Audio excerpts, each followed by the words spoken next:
من الشيطان اللعين الرجيم. بسم الله الرحمن الرحيم. الحمد لله رب العالمين، والصلاة والسلام على سيد المرسلين وإطرته الطاهرين، سيما على الإمام المنتظر والحجة الثاني عشر، عجل اللهم له الفرج ولعنة الله على أعدائهم أجمعين. أما بعد، فقد قال الحكيم في كتابه الكريم: بسم الله الرحمن الرحيم. أحسبت أن أصحاب الكهف والرقيم كانوا من آياتنا عجبا، وقال: نحن نقص عليك أنباءهم بالحق، ذلك فتية آمنوا بربهم وزدهم هدى. صلوات.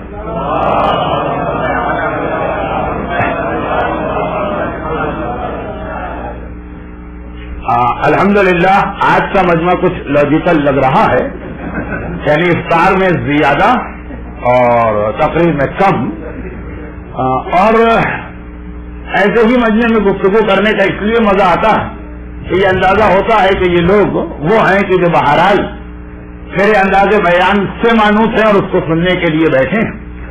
جیسا کہ میں 3 دن سے یہ گزارش کر رہا تھا کہ ام المومنین والمؤمنات کی وفات کی مناسبت سے اصل موضوع کو روکنا پڑ رہا تھا. 3 روزہ مجالس کا وہ سلسلہ ختم ہوا اور اب ہم بہت جلدی سورہ کہف کے پہلے حصے کو مکمل کریں گے، اس اعتبار سے کہ سورہ کہف میں 3 سوالات کا جواب آیا اور ابھی پہلے ہی سوال کا جواب مکمل نہیں ہو پا رہا، اور آج ماہ مبارک رمضان تقریروں کی حد تک آگاہ ہو گیا. دنیا بھر کے مومنین 22 رمضان تک آتے ہیں، 23 میں سے تو یہ لوگ بھی نہیں آئیں گے. تو آج یہ 11واں روزہ ہے، 11ویں رمضان اور 22 رمضان، تو تقریباً آدھا مہینہ ہو گیا ہے تقریری اعتبار سے. اور ابھی سورہ کہف کے جو باقی 2 پیغام موجود، وہ کیونکہ بہت گہرا تعلق رکھتے ہیں ظہور ایمان سے اور ہماری ذمہ داریوں سے، تو اس سے تو ہم کو زیادہ وقت چاہیے ہوگا.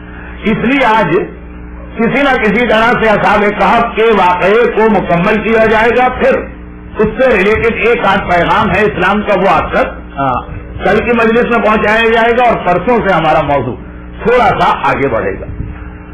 لیکن یہ خیال کرتے ہوئے کہ ہمارے مراجع کرام کے فتووں میں، ٹیکنیکلی تو فتوا کہنا غلط ہے لیکن بہرحال فتووں ایک لفظ احتیاط واجب یا ایک ٹرم آتی ہے احتیاط واجب، کمپلسری پریکاشن، جو بہت اہم ہے 2 اعتبار سے. ایک یہ کہ یہ ہمارے مراجع کی سنسیئرٹی کو اور ان کے خلوص کو بیان کرتی ہے. یہ کل یہ بتاتی ہے کہ جو ہماری قوم کے ذہن میں کنسپٹ ہے کہ ہر مرجع اپنی دیر عید کی مسجد علیحدہ بنا کے بیٹھا، پولیٹیکل پارٹیوں کی طرح سے ہر ایک اپنی پارٹی کا وفادار ہے یا اپنی الگ پارٹی چاہتا ہے، وہ کنسپٹ باقی تو بہت ساری دلیلیں ہیں، لیکن احتیاط واجب یہ بتاتا ہے کہ ایسا ہرگز نہیں. ذرا سا اس کو میں ڈیٹیل میں بیان کروں گا کسی ویکینڈ میں.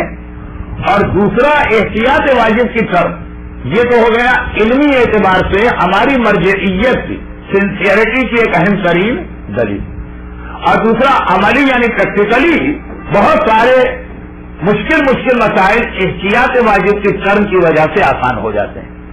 اور میں ابھی ایک ایگزامپل دے کے آگے بڑھ رہا ہوں.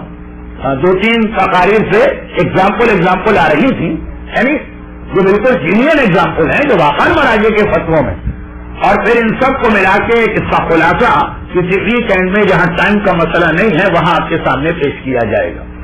اب اسی احتیاط واجب کے حوالے سے آج 2 ایگزامپل اس لیے میں دے رہا ہوں کہ یہی 2 مسئلے نماز سے لے کے میرے ممبر پہ آنے تک کے درمیان جو بہت سے لوگ مسئلے پوچھتے رہتے ہیں، ان میں یہ 2 مسئلے احتیاط واجب والے آئے. دونوں میں احتیاط واجب ہے، لیکن ایک میں آغاز سیستانی کی احتیاط واجب ہے اور دوسرے مراجع کی طرف سے نرمی ہے، سہولت ہے، لینینسی. اور دوسرا مسئلہ الٹا ہے کہ دوسرے مراجع اس میں احتیاط واجب لگاتے ہیں اور آغاز سیستانی جو ہے وہ ذرا سا لینینسی. یہ میں سے آپ کو سمجھانے کے لیے کہہ رہا ہوں، ورنہ ہر مرجع کا فتویٰ ایک جیسا ہوتا. یعنی پہلے مسئلے میں آغاز سیستانی کی تقلید کرنے والے دوسرے مرجع کی بات مان لیں، ہر مسئلہ آسان. اب دوسرے مسئلے میں آغا خوئی اور امام خمینی اور آغا خامنائی والے، آغا خامنائی کا بھی وہی نظریہ ہے جو آغا سیستانی کا ہے، آغا خوئی اور آغا خمینی والے آغا سیستانی کا نظریہ مان لیں۔ احتیاط واجب۔ اب کیا دو ایگزامپل ہیں۔ پہلی ایگزامپل جو نارملی گھروں میں کم پیش آتی ہے لیکن رمضان میں ہو سکتا ہے کہ اس کا چانس ہو جائے کہ جب سارے گھر والے ایک وقت میں نماز پڑھ رہے ہیں، حج میں اور عمرے میں یہ مسئلہ خاصا پیش آتا، وہ یہ ہے کہ جب نماز پڑھی جائے تو عورت اور مرد کی لاجیکل پوزیشن کیا ہونی چاہیے۔ وہ تو بہت واضح ہے کہ مرد آگے ہو اور عورت اس کے پیچھے ہو، یہ تو بالکل صحیح ہے۔ اگر مرد آگے نماز پڑھ رہا ہے عورت پیچھے نماز پڑھ رہی ہے، چاہے دونوں فرادہ پڑھ رہے ہیں چاہے مرد جماعت پڑھا رہا، تو بالکل ٹھیک۔ پہلی نماز جماعت ہی ایک عورت کے تصدق کو تو پہل میں ہمارے سامنے آئی، وہ کل بات ہو چکی، اور دونوں فرادہ پڑھ رہے ہیں تب بھی یہی ٹھیک ہے کہ مرد آگے عورت پیچھے تو کوئی مسئلہ ہی نہیں۔ اور اس کی جو الٹی مثال ہوگی کہ عورت آگے اور مرد پیچھے، وہ اور یا کہ دونوں سائڈ میں برابر برابر، تو کیا عورت اور مرد کی نماز میں کوئی ڈسٹینس بیچ میں ہونا ضروری؟ یہ مسئلہ بہت پرانا مسئلہ ہے اور اکثر لوگوں کے ذہن میں یہ ہے کہ ہاں ڈسٹینس ہونا چاہیے۔ آغا سیستانی بھی فرماتے ہیں کہ احتیاط واجب یہ کہ عورت اور مرد اگر برابر میں نماز پڑھیں سائڈ بائی سائڈ، یا عورت آگے ہے کسی وجہ سے اور مرد پیچھے نماز پڑھ رہا، گھروں میں یہ مسئلہ پیش آ سکتا ہے، نماز کا ٹائم آیا، پہنچے، معلوم ہوا کہ ہماری بہن یا ہماری بیٹی یا ہماری ماں جو پہلے سے نماز شروع کر چکی ہیں اور بالکل قبلے کی طرف بیٹھی ہیں دیوار کے قریب، اب ان کے پیچھے ہی ہمارے لیے جگہ بن رہی۔ اور جیسے میں نے کہا حج میں جب طواف کی نماز پڑھتے ہیں مقام ابراہیم پر کتنا مجمع ہوتا، بڑی مشکل سے اپنے لیے راستہ بنانا پڑتا ہے، ہم وہاں پہنچے جہاں جگہ نظر آئی ہے، دائیں کوئی عورت ہے یا بائیں کوئی عورت ہے یا آگے کوئی عورت ہے۔ تو خیر وہ حج کا مسئلہ تو اس وقت نہیں بتا رہا ہوں، وہاں مجمع کی وجہ سے ہو سکتا ہے فتویٰ چینج ہو جائے، لیکن نارمل سرکمسٹانسز میں آغا سیستانی فرماتے ہیں عورت اور مرد کی نماز میں احتیاط واجب یہ ہے کہ 10 ہاتھ کا فاصلہ ہونا چاہیے، اور 10 ہاتھ کا مطلب یہ ہوا 15 فٹ تقریباً، اتنا فاصلہ ہونا چاہیے۔ اب پتہ نہیں مجھے یہاں کیا یہ سسٹم چلتا ہے کہ کچھ چیزوں میں آپ میٹرک سسٹم ہوتا ہے، کچھ چیزوں میں آپ کے یہاں پرانا سسٹم ہوتا ہے، شہر سے کچھ پاؤنڈ وانڈ لکھے ہوتے ہیں، خریدنے یہاں تو کلو ولو کی بات ہوتی ہے، تو میں تو یہاں گھن چکر بنا ہوں اس لیے میں زیادہ نہیں جانتا، لیکن آپ سب آئے تو انڈیا پاکستان سے بھی ہے نا۔ 10 ہاتھ کا فاصلہ ہونا چاہیے، اور ایک ہاتھ جو ہے نا شریعت میں تقریباً 1.5 فٹ کا مانا گیا ہے، تو 10 ہاتھ کا مطلب 15 فٹ کا فاصلہ ہو، سب عورت مرد برابر نماز پڑھ سکتے ہیں، یا عورت آگے بھی ہو سکتی ہے، آگے عورت 15 فٹ کا ڈسٹینس چھوڑ کر پیچھے مرد۔ لیکن یہ بھی آغا سیستانی کا نظریہ خالی، اور وہ بھی احتیاط واجب۔ اب آئیے باقی مشہور مراجع دیکھیں، چاہے وہ آغا خوئی ہو، چاہے وہ امام خمینی ہو، چاہے وہ آغا خامنائی ہو، چاہے وہ کچھ اور مراجع ہوں، وہ کہتے ہیں کہ عورت اور مرد کے درمیان صرف ایک بالش، اس انگوٹھے سے لے کے چھوٹی انگلی کے درمیان جو فاصلہ ہے، چلے اس کو بہت زیادہ احتیاط لے تو 1 فٹ کا فاصلہ بھی اگر ہے تو عورت اور مرد برابر برابر کھڑے ہو سکتے ہیں، بلکہ عورت آگے کھڑی ہو سکتی ہے، اس کے 1 فٹ فاصلہ چھوڑ کر اس کے بالکل پیچھے بھی مرد آ سکتا۔ اب اگر سیستانی والا مسئلہ کیونکہ احتیاط واجب ہے، اس لیے ان کی تقلید کرنے والے اس مسئلے میں دوسرے مراجع کی جانب رجوع کر کے فاصلے کے مسئلے سے ایگزمپٹ ہو سکتے ہیں۔ پریکٹیکلی مسئلہ 0 بنا کہ خلاصہ یہ نکلا کہ 1 فٹ کا اگر فاصلہ ہو تو سائڈ بائی سائڈ بھی کھڑے ہو سکتے ہیں، بلکہ عورت آگے بھی جا سکتی ہے اور مرد پیچھے بھی جا سکتا ہے، البتہ فرادہ جماعت نہیں ہو سکتی، یعنی ایسی کوئی جماعت نہیں ہو سکتی کہ عورت امام بنے اور مرد مامون۔ وہ آپ کے اپنے گھر کے مسئلے ہیں، آپ کی ڈیلی لائف میں جو آپ کرتے ہو وہ الگ بات ہے، میں بات کر رہا ہوں اللہ کی عبادت کی ہے۔ اچھا یہ تو ایک احتیاط واجب ہے جس میں آغا سیستانی کے یہاں ذرا سا ہمیں اسٹرکٹ مسئلہ لگا، 15 فٹ کا ڈسٹینس، مگر پریکٹیکلی میں نے کہا نا کہ احتیاط واجب مسئلے کو سالو کرتی ہے، بہت لینئنٹ کر دیتی ہے۔ اب آئیے الٹا مسئلہ، اور وہ الٹا مسئلہ یہ کہ نماز میں سرٹن مسٹیک پر بعد نماز 2 سجدہ صاحب کرنا واجب ہے۔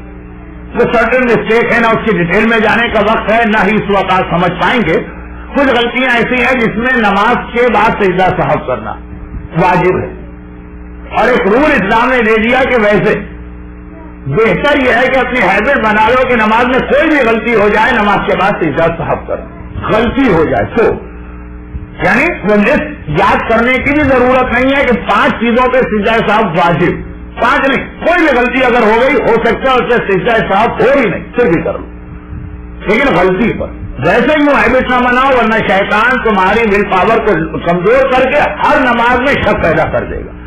اچھا وہ سجدہ سہو جو ہے اس کی مسائل تو بہت ڈیٹیل ہے، میں تو صرف ایک بات بتا رہا ہوں، وہ یہ ہے کہ سجدہ سہو 2 سجدے کیے جاتے ہیں، اللہ اکبر کہہ کے بیٹھے بیٹھے سجدے میں گئے، پھر اٹھے استغفر اللہ کہہ کے دوسرا سجدہ کیا، پھر بیٹھے تشہد پڑھا، آخری سلام پڑھا، ہو گیا سجدہ سہو۔ اس میں پڑھنا کیا ہے سجدہ سہو؟ پڑھنے کے حوالے سے سب سے زیادہ، لیکن صرف سمجھانے کے لیے بات کر رہا ہوں، کسی مرضی کی توہین کا ارادہ نہیں، سجدے میں پڑھنا کیا اس حوالے سے سب سے زیادہ مشکل یا ڈیفیکلٹ مسئلہ مرحوم آغا خوئی کا، اور اس کے بعد دوسرے نمبر پر 20 کے اعتبار سے امام خمینی کا اور آغا خامنہئی کا، اور سب سے آسان مسئلہ ایزی مسئلہ آغا سیستانی کا، لیکن وہ جو ذرا مشکل مسئلہ ہے آغا خوئی کا یا اس کے بعد امام خمینی کا، دونوں نے احتیاط واجب لگائی ہے، چنانچہ ان کی تقلید کرنے والے بھی اس احتیاط واجب میں زندہ مرضی آغا سیستانی کے مسئلے پہ عمل کر سکتے ہیں جو سب سے لینئر ہے، اور وہ لینئر مسئلہ یہ ہے کہ آغا سیستانی فرماتے ہیں سجدہ سہو میں کچھ پڑھنا واجب نہیں، ثواب ہے، بہتر ہے، مستحب ہے، لیکن سجدے سے یہاں مطلب ہے خالی پیشانی کو اس جگہ پہ رکھنا اور پیشانی اٹھا لینا، جو سجدہ قرآن کا مسئلہ ہے۔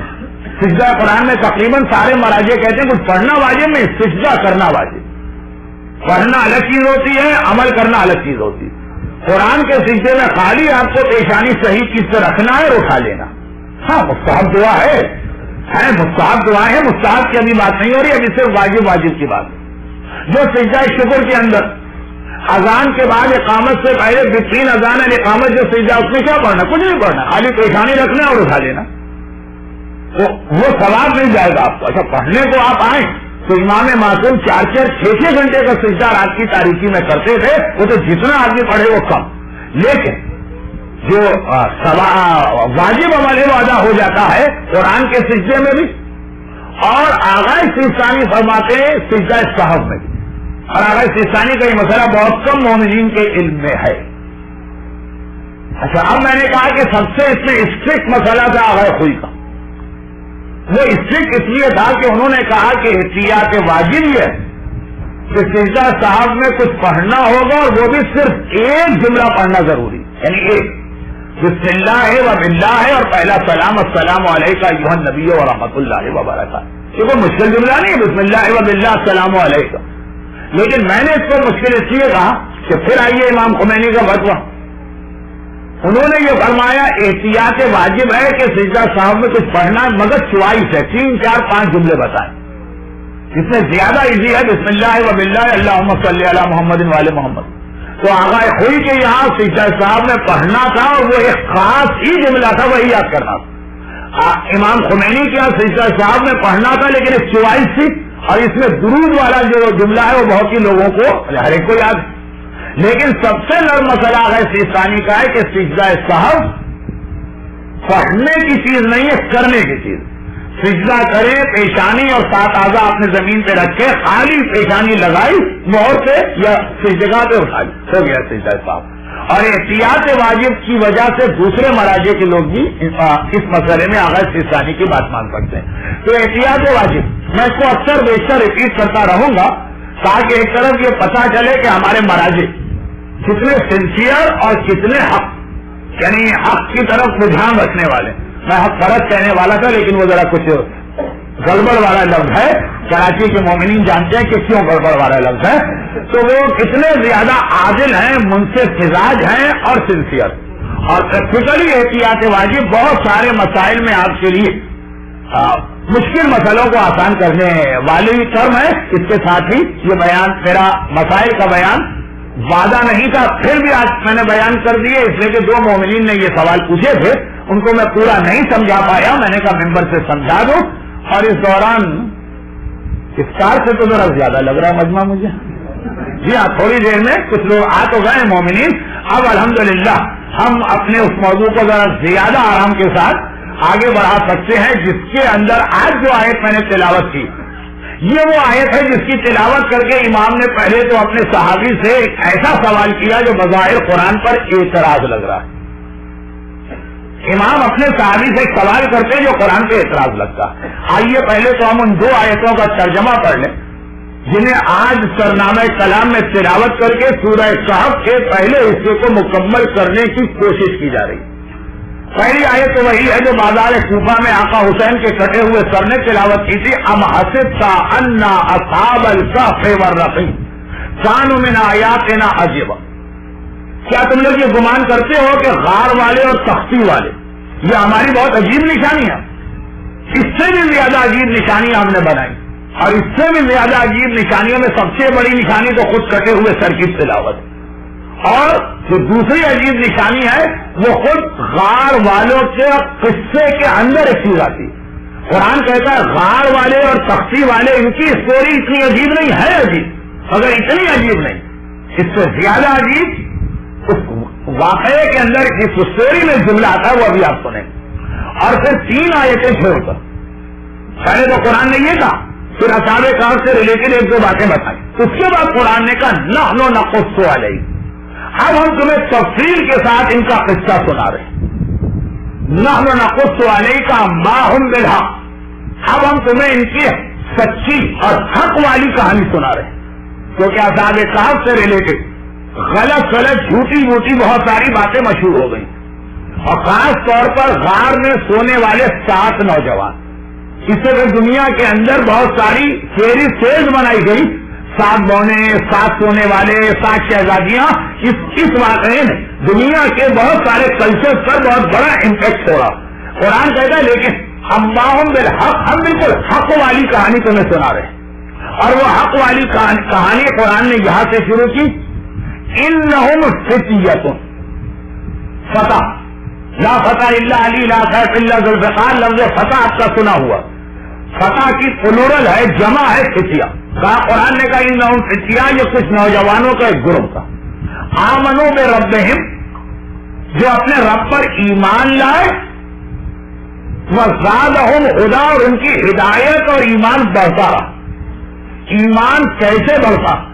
ایمان تو ہم سب اس لیے لے کے آتے ہیں کہ الحمدللہ مومن والدین کے گھر میں پیدا ہوئے, لیکن جتنا ایمان ہمارا 15 سال بالغ ہونے کی ایج یا 9 سال بالغہ ہونے کی ایج میں کیا مرتے دم تک یہ اتنا ہی ہم نے رکھا کہ اس کو بڑھایا. قرآن ان نوجوانوں کی پہلی خصوصیت یہ بتا رہا کہ انہوں نے اپنے ایمان کو روک کے نہیں رکھا ہے, بلکہ زادہم ہدی, ان کی ہدایت اور ایمان میں اضافہ ہوتا رہا. اور یہ ایمان میں اضافہ کیسے ہوتا ہے؟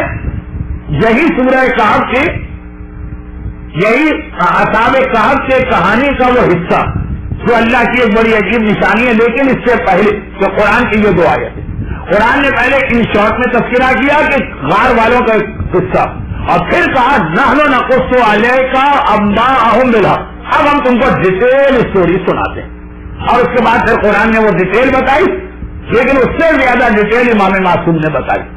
اس سے پہلے کہ میں امام معصوم والی ڈیٹیل میں جاؤں, پہلا وہ والا سوال کہ جیسے ہی آیت کی تلاوت صحابی امام کے سامنے کی کہ انہم فتیہ, یہ کچھ نوجوان تھے, کچھ فتح تھے.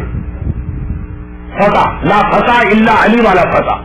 فوراً صادق آل محمد امام جعفر صادق علیہ الصلوۃ والسلام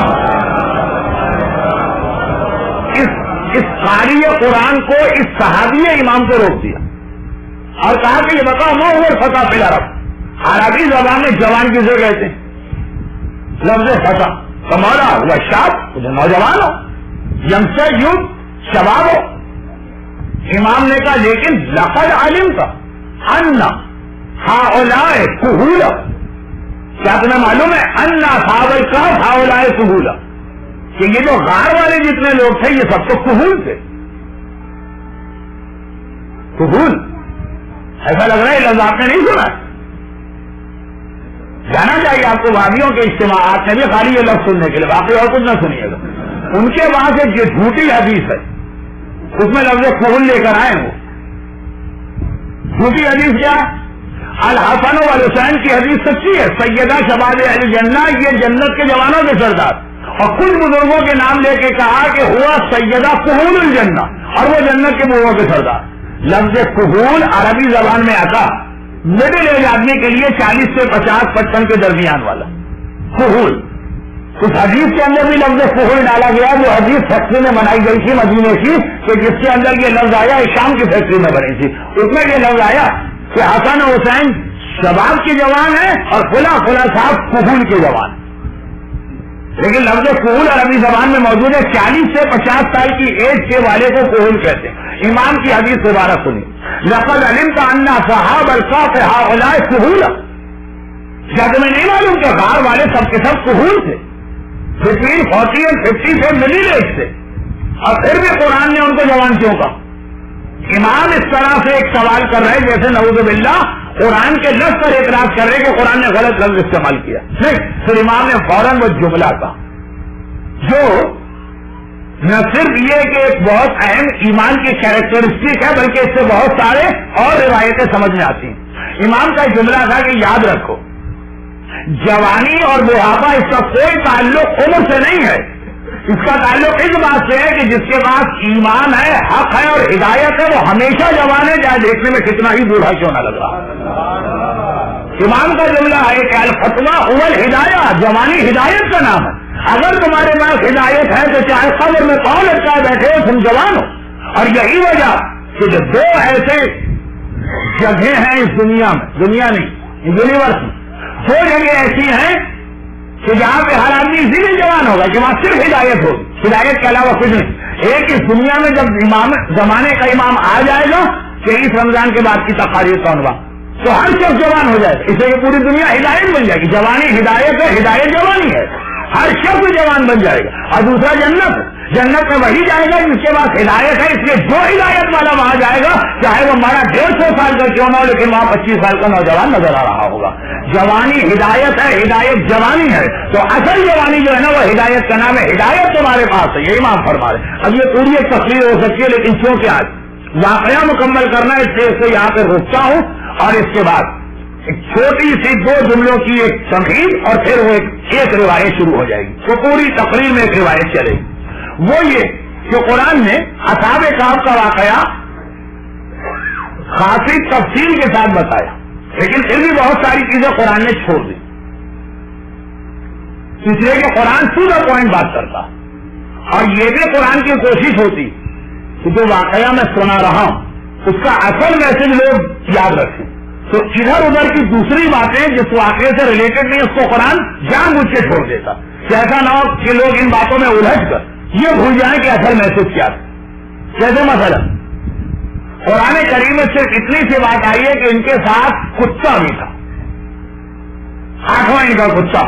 یہ آیت بعد میں سب آئیں گی, آج تو آیتیں ہم اس سے زیادہ آج نہیں پڑھی جا رہی, اس لیے کہ اصل میسج جو لینا تھا وہ جتنا شارٹ رکھو واقعے کو اتنا میسج آرام سے یاد ہو جائے گا. اب مسلمان اس کتے کی اتنی ڈیٹیل میں چلے گئے کہ اصل واقعہ لوگ بھول چکے ہیں. کتے کا نام کیا ہے, کتے کا شجرہ نسب کیا ہے, کتے کا رنگ کیا ہے, کتے کی شکل کیا ہے, کہاں سے آیا, کہاں گیا, یہ سب روایتوں میں کہیں کہیں آیا. لیکن جتنی تفصیل کے ساتھ مسلمان اس کتے کے پیچھے پڑے ہیں اب تک کہ خط پہ کتے کا نام لکھ دو تو یہ ہوگا, مکان کے دروازے پہ کتے کا نام لکھ دو تو یہ ہوگا. جبکہ بعض لوگ کہتے ہیں ہماری نیم پلیٹ تو رہے گی, لیکن نہیں, وہ جو جس کتے کی بات ہو رہی ہے مکان پر لکھنے کی, وہ اصحاب کہف کا کتا جو ان حق والوں کی حفاظت کر رہا, کہا جاتا ہے ان حق والوں کی حفاظت کر رہا ہے, تو ہر چیز کی حفاظت اگر ثبوت کرنا.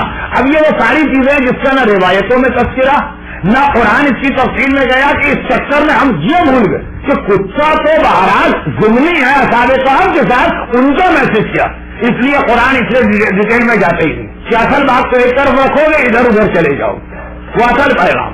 لیکن انسان کی فطرت ہے اور نیچر ہے کہ بہرحال جب وہ آدھی بات سنتا ہے تو باقی بات بھی معلوم کرنا چاہتا. کچھ چیزوں کا جواب امام نے پھر بھی دے دیا, لیکن بہت سی چیزیں امام نے بھی نہیں بتائیں. انہیں پھر مسلمانوں نے اپنے قیاس سے, اپنے گیس سے, اپنے تکوں سے حل کیا, اور اس کے نتیجے میں ہوا کیا کہ دشمنوں کو بعض اوقات ہمارا مذاق اڑانے کا موقع مل گیا کہ تمہارے قرآن میں یہ غلط تھا، جو قرآن نے کہا ہی نہیں ہے، تو مسلمانوں کے اپنے نظریات تھے جو قرآن کی تفسیر میں ان مسلمانوں نے رکھے، تو قرآن نے نہیں بتایا. جس کی ایک بہت چھوٹی مثال دیتا ہوں، بہت بڑی علمی مثال ہے، ٹائم کم ہے، چھوٹی مثال دے رہا ہوں. جس بادشاہ کے زمانے میں یہ واقعہ پیش آیا قرآن نے اس کا کوئی ذکر نہیں کیا. اب مسلمانوں نے خود تحقیق کر کے کہا کہ وہ ایک رومن امپائر کا بادشاہ تھا دقیانوس.